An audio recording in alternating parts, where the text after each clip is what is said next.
चांद के बढ़ने के साथ अनुपात पागलों का बढ़ना शुरू होता है।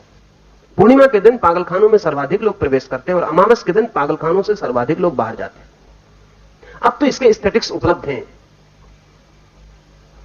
अंग्रेजी में शब्द है लुनाटिक। लुनाटिक का मतलब होता है चांदमारा, लुनार। हिंदी में भी पागल के लिए चांदमारा शब्द है, बहुत पुराना शब्द है। और लुनाटिक भी कोई 3000 साल पुराना शब्द है।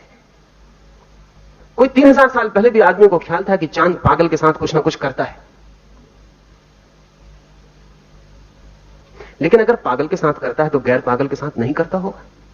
आखिर मस्तिष्क की बनावट, आदमी के शरीर के भीतर की संरचना तो एक जैसी है। हाँ, यह हो सकता है कि पागल पे थोड़ा ज्यादा करता होगा, गैर पागल पे थोड़ा कम कर सकता होगा, यह मात्रा का भेद होगा। लेकिन ऐसा नहीं हो सकता कि गैर पागल पे बिल्कुल नहीं करता होगा। अगर ऐसा होगा तब तो कोई पागल कभी पागल ना हो, क्योंकि सब गैर पागल ही पागल होते। पहले तो काम गैर पागल पर ही करना पड़ता होगा चांद को। प्रोफेसर ब्राउन ने एक अध्ययन किया है। वो खुद ज्योतिष में विश्वासी आदमी नहीं थे, अविश्वासी थे, और अपने पिछले लेखों में उन्होंने बहुत मजाक उड़ाई है। लेकिन पीछे उन्होंने सिर्फ खोजबीन के लिए एक काम शुरू किया कि मिलिट्री के बड़े बड़े जनरल्स की उन्होंने जन्म कुंडलियां इकट्ठी की, डॉक्टर्स की, अलग अलग प्रोफेशंस की। बड़ी मुश्किल में पड़ गए इकट्ठी करके, क्योंकि पाया कि प्रत्येक प्रोफेशन के आदमी एक विशेष ग्रह में पैदा होते हैं, एक विशेष नक्षत्र स्थिति में पैदा होते हैं। जिससे जितने भी बड़े प्रसिद्ध जनरल्स हैं, मिलिट्री के सेनापति हैं, योद्धा हैं, उनके जीवन में मंगल का भारी प्रभाव है। वही प्रभाव प्रोफेसर की जिंदगी में बिल्कुल नहीं है। ब्राउन ने जो अध्ययन किया, कोई 50,000 व्यक्तियों का, जो भी सेनापति हैं, उनके जीवन में मंगल का प्रभाव भारी है। आमतौर से जब वे पैदा होते हैं तब मंगल जन्म ले रहा होता है। उनके जन्म की घड़ी मंगल के जन्म की घड़ी होती। ठीक उससे विपरीत जितने पैसिफिस्ट हैं दुनिया में, जितने शांतिवादी हैं, वो कभी मंगल के जन्म के साथ पैदा नहीं होते। एक आध मामले में यह संयोग हो सकता है, लेकिन लाखों मामलों में संयोग नहीं हो सकता। गणितज्ञ एक खास नक्षत्र में पैदा होते हैं, कभी उस नक्षत्र में कभी पैदा नहीं होते, कभी उस नक्षत्र में कभी पैदा नहीं होते। ये कभी एकाध के मामले में संयोग हो सकता है, लेकिन बड़े पैमाने पर संयोग नहीं हो सकता है। असल में कवि के ढंग और गणितज्ञ के ढंग में इतना भेद है कि उनके जन्म के क्षण में भेद होना ही चाहिए। ब्राउन ने कोई 10 अलग अलग व्यवसाय के लोगों का, जिनके बीच तीव्र फासले हैं, जैसे कवि है और गणितज्ञ है, या युद्धखोर सेनापति है और एक शांतिवादी बर्ट्रैंड रसल है, एक आदमी जो कहता है विश्व में शांति होना चाहिए, और एक आदमी नीत्शे जैसा जो कहता है जिस दिन युद्ध न होंगे उस दिन दुनिया में कोई अर्थ न रह जाएगा। इनके बीच बौद्धिक विवाद ही है सिर्फ, या नक्षत्रों का भी विवाद है? इनके बीच केवल बौद्धिक फासले हैं, या इनकी जन्म की घड़ी भी हाथ बटाती है? जितना अध्ययन बढ़ता जाता है उतना ही पता चलता है कि प्रत्येक आदमी जन्म के साथ विशेष क्षमताओं की सूचना देता है। ज्योतिष के साधारण जानकार कहते हैं कि वो इसलिए ऐसा करता है क्योंकि वो विशेष नक्षत्रों की व्यवस्था में पैदा हुआ। मैं आपसे कहना चाहता हूं कि वो विशेष नक्षत्रों में पैदा होने को उसने चुना। वो जैसा होना चाह सकता था, जो उसके होने की आंतरिक संभावना थी, जो उसके पिछले जन्मों का पूरा रूप था, जो उसकी संयोजित अर्जित चेतना थी, वो इस नक्षत्र में ही पैदा होगी। हर बच्चा, हर आने वाला नया जीवन इंसिस्ट करता है अपनी घड़ी के लिए, अपनी घड़ी में ही पैदा होना चाहता है, अपनी ही घड़ी में गर्भाधान लेना चाहता है। दोनों अन्योन्याश्रित हैं, इंटरडिपेंडेंट हैं। मैंने आपसे कहा कि जैसे समुद्र का पानी प्रभावित होता है,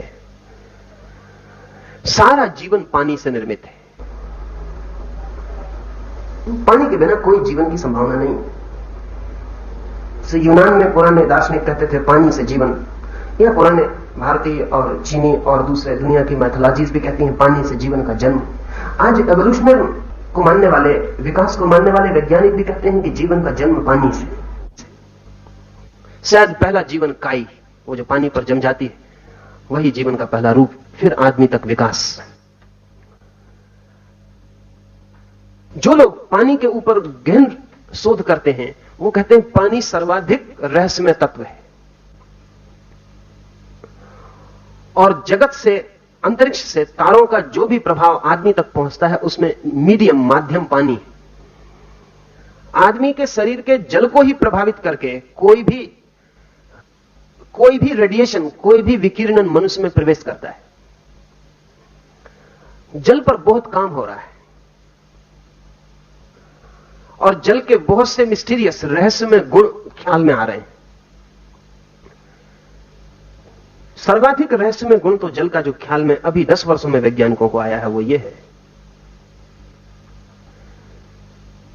कि सर्वाधिक संवेदनशीलता जल के पास है, सबसे ज्यादा सेंसिटिव है। और हमारे जीवन में चारों ओर से जो भी इन्फ्लुएंस गति करता है भीतर, वो जल को ही कंपित करके गति करता है। हमारा जल ही सबसे पहले प्रभावित होता है और एक बार हमारा जल प्रभावित हुआ तो फिर हम प्रभावित होने से बचना बहुत कठिन हो जाए। मां के पेट में बच्चा जब तैरता है तब भी आप जान के हैरान होंगे कि वो ठीक ऐसे ही तैरता है जैसे सागर के जल में। और मां के पेट में जिस जल में बच्चा तैरता है उसमें भी नमक का वही अनुपात होता है जो सागर के जल में। और मां के शरीर से जो जो प्रभाव बच्चे तक पहुंचते हैं उनमें कोई सीधा संबंध नहीं होता है। ये जान के आप हैरान होंगे कि मां और उसके पेट में बनने वाले गर्भ का कोई सीधा संबंध नहीं होता। दोनों के बीच में जल, और मां से जो भी प्रभाव पहुंचते हैं बच्चे तक वो जल के ही माध्यम से पहुंचते हैं, सीधा कोई संबंध नहीं होता। फिर जीवन भर भी हमारे शरीर में जल का वही काम है जो सागर में काम है। सागर में बहुत सी मछलियों का अध्ययन किया गया है। ऐसी मछलियां हैं जो जब सागर का पूर्व उतार पर होता है, जब सागर उतरता है, तभी सागर के तट पर आकर अंडे रख जाती हैं। सागर उतर रहा है वापस, मछलियां रेत में आएंगी, सागर की लहरों पर सवार होकर अंडे देंगी, सागर की लहरों पर वापस लौट जाएंगी। 15 दिन में सागर की लहरें फिर उस जगह आएंगी,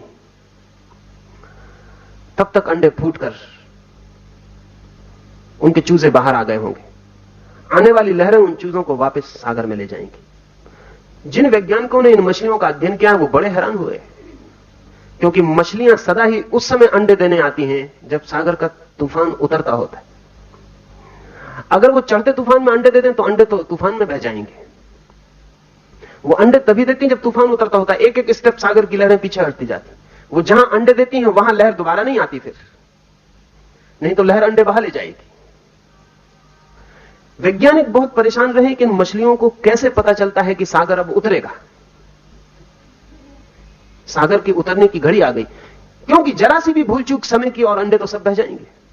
और उन्होंने भूल चूक कभी नहीं की लाखों साल में, नहीं तो वो खत्म हो गई होती मछलियां। उन्होंने कभी भूल की ही नहीं। पर इन मछलियों के पास क्या उपाय है जिनसे ये जान पाती? इनके पास कौन सी इंद्रिय है जो इनको बताती है कि अब सागर उतरेगा? लाखों मछलियां एक क्षण में पूरे किनारे पर इकट्ठी हो जाएंगी।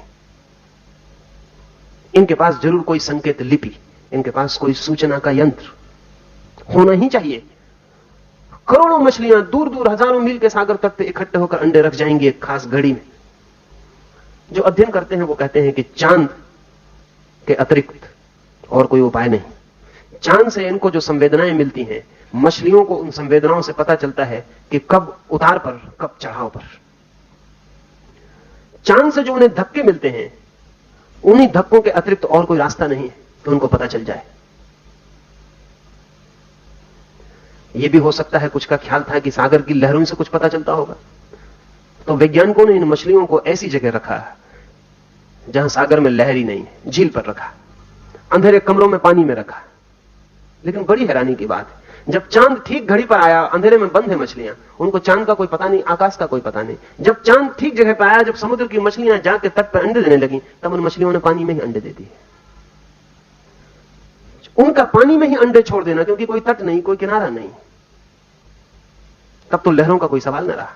अगर कोई कहता हो कि दूसरी मछलियों को देख के ये दौड़ पैदा हो जाता होगा, वो भी सवाल न रहा। अकेली मछलियों को रख के भी देखा, ठीक जब करोड़ों मछलियां सागर के तट पे आएंगी, इनके दिमाग को सब तरह से गड़बड़ करने की कोशिश की मछलियों के। 24 घंटे अंधेरे में रखा ताकि उन्हें पता ना चले कब सुबह होता है, कब रात होती है। 24 घंटे उजाले में भी रख के देखा कि ताकि उनको पता ही ना चले कब रात होती है। झूठे चांद की रोशनी पैदा करके देखी कि रोज रोशनी को कम करते जाओ, बढ़ाते जाओ, लेकिन मछलियों को धोखा नहीं दिया जा सका। ठीक चांद जब अपनी जगह पर आया तो मछलियों ने अंडे दे दिए, जहां भी थी वहीं उन्होंने अंडे दे दिए। हजारों लाखों पक्षी हर साल यात्रा करते हैं, लाखों हजारों मील की। सर्दियां आने वाली, बर्फ पड़ेगी तो बर्फ के इलाके से पक्षी उड़ना शुरू हो जाएंगे। हजारों मील दूर किसी दूसरी जगह पर पड़ाव डालेंगे, वहां तक पहुंचने में भी उन्हें 2 महीने लगेंगे, महीना भर लगेगा। अभी बर्फ गिरनी शुरू नहीं हुई, महीने भर बाद गिरेगी। ये पक्षी कैसे हिसाब लगाते हैं कि अब महीने भर बाद बर्फ गिरेगी? क्योंकि अभी हमारी मौसम को बताने वाली जो वेधशालाएं हैं वो भी पक्की खबर नहीं दे पाती। मैंने तो सुना है कि कुछ मौसम की खबर देने वाले लोग पहले ज्योतिषियों से पूछ जाते हैं सड़कों पर बैठे हुए कि आज क्या ख्याल है, पानी गिरेगा कि नहीं। आदमी ने अभी जो जो व्यवस्था की है वो बचकानी मालूम पड़ती है। ये पक्षी 1, 1.5 महीने 2 महीने पहले पता करते हैं कि अब बर्फ कब गिरेगी, और हजारों प्रयोग करके देख लिया गया है कि जिस दिन पक्षी उड़ते हैं, हर पक्षी की जाति का निश्चित दिन है। हर वर्ष बदल जाता है वो निश्चित दिन, क्योंकि बर्फ का कोई ठिकाना नहीं, लेकिन हर पक्षी का तय है कि वो बर्फ गिरने के 1 महीने पहले उड़ेगा, तो हर वर्ष वो 1 महीने पहले उड़ता है। बर्फ 10 दिन बाद गिरे तो वो 10 दिन बाद उड़ता है, बर्फ 10 दिन पहले गिरे तो वो 10 दिन पहले उड़ता है। ये बर्फ के गिरने का कुछ निश्चय तो नहीं है। ये पक्षी कैसे उड़ जाते हैं महीने भर पहले पता लगा कि जापान में एक चिड़िया होती है जो भूकंप आने के 24 घंटे पहले गांव खाली कर देती। साधारण गांव की चिड़िया है, हर गांव में बहुत होती है। भूकंप आने के 24 घंटे पहले चिड़िया खाली कर देती। अभी भी वैज्ञानिक 2 घंटे के पहले भूकंप का पता नहीं लगा पाते, और 2 घंटे पहले भी अनसर्टेनिटी होती है, पक्का नहीं होता, सिर्फ प्रोबेबिलिटी होती है, संभावना होती है कि भूकंप हो सकता है। लेकिन 24 घंटे पहले तो जापान में तो कोई भूकंप का फौरन पता चल जाता है। जिस गांव से चिड़िया उड़ जाती है उस गांव के लोग समझ जाते हैं कि भाग जाओ, 24 घंटे का वक्त है, वो चिड़िया हट गई, गांव में दिखाई नहीं पड़ती। इस चिड़िया को कैसे पता चलता होगा? वैज्ञानिक अभी 10 वर्षों में एक नई बात कह रहे हैं, और वो ये कि प्रत्येक प्राणी के पास कोई ऐसा अंतर इंद्रिय है जो जागतिक प्रभावों को अनुभव करती है। शायद मनुष्य के पास भी है, लेकिन मनुष्य ने अपनी बुद्धिमानी में उसे खोया है। मनुष्य अकेला प्राणी है जगत पर जिसके पास बहुत सी चीजें हैं जो उसने बुद्धिमानी में खो दी, और बहुत सी चीजें जो उसके पास नहीं थी उसने बुद्धिमानी में उनको पैदा करके खतरा मोल ले लिया। जो है उसे खो दिया है, जो नहीं है उसे बना लिया है। लेकिन छोटे से छोटे प्राणी के पास भी कुछ संवेदना के अंतर स्रोत हैं, और अब इसके लिए वैज्ञानिक आधार मिलने शुरू हो गए हैं कि अंतर स्रोत हैं। ये अंतर स्रोत इस बात की खबर लाते हैं कि इस पृथ्वी पर जो जीवन है वो आइसोलेटेड नहीं है, वो सारे ब्रह्मांड से संयुक्त है, और कहीं भी कुछ घटना घटती है तो उसके परिणाम यहां होने शुरू हो जाते हैं। जैसा मैं आपसे कह रहा था पेरिसेलस का, आधुनिक चिकित्सक भी इस नतीजे पर पहुंच रहे हैं कि जब भी सूर्य पर अनेक बार धब्बे प्रकट होते हैं, ऐसे भी सूर्य पर कुछ धब्बे, डॉट्स, स्पॉट्स होते हैं। कभी वो बढ़ जाते हैं, कभी वो कम हो जाते हैं। जब सूर्य पर स्पॉट्स बढ़ जाते हैं तो जमीन पर बीमारियां बढ़ जाती हैं, और जब सूर्य पर स्पॉट्स कम हो जाते हैं तो जमीन पर बीमारियां कम हो जाती हैं। और जमीन से हम बीमारियां कभी ना मिटा सकेंगे जब तक सूर्य के स्पॉट्स कायम है। हर 11 वर्ष में सूरज पर भारी उत्पात होता है, बड़े विस्फोट होते हैं, और जब 11 वर्ष में सूरज पर विस्फोट होते हैं और उत्पात होते हैं तो पृथ्वी पर युद्ध और उत्पात होते हैं। पृथ्वी पर युद्धों का जो क्रम है वो हर 10 वर्ष का है। महामारियों का जो क्रम है वो 10 और 11 वर्ष के बीच का है। क्रांतियों का जो क्रम है 10 और 11 वर्ष के बीच का है। एक बार ख्याल में आना शुरू हो जाए कि हम अलग और पृथक नहीं हैं, संयुक्त हैं, ऑर्गेनिक हैं, तो फिर ज्योतिष को समझना आसान हो जाएगा। इसलिए मैं ये सारी बातें आपसे कह रहा हूं।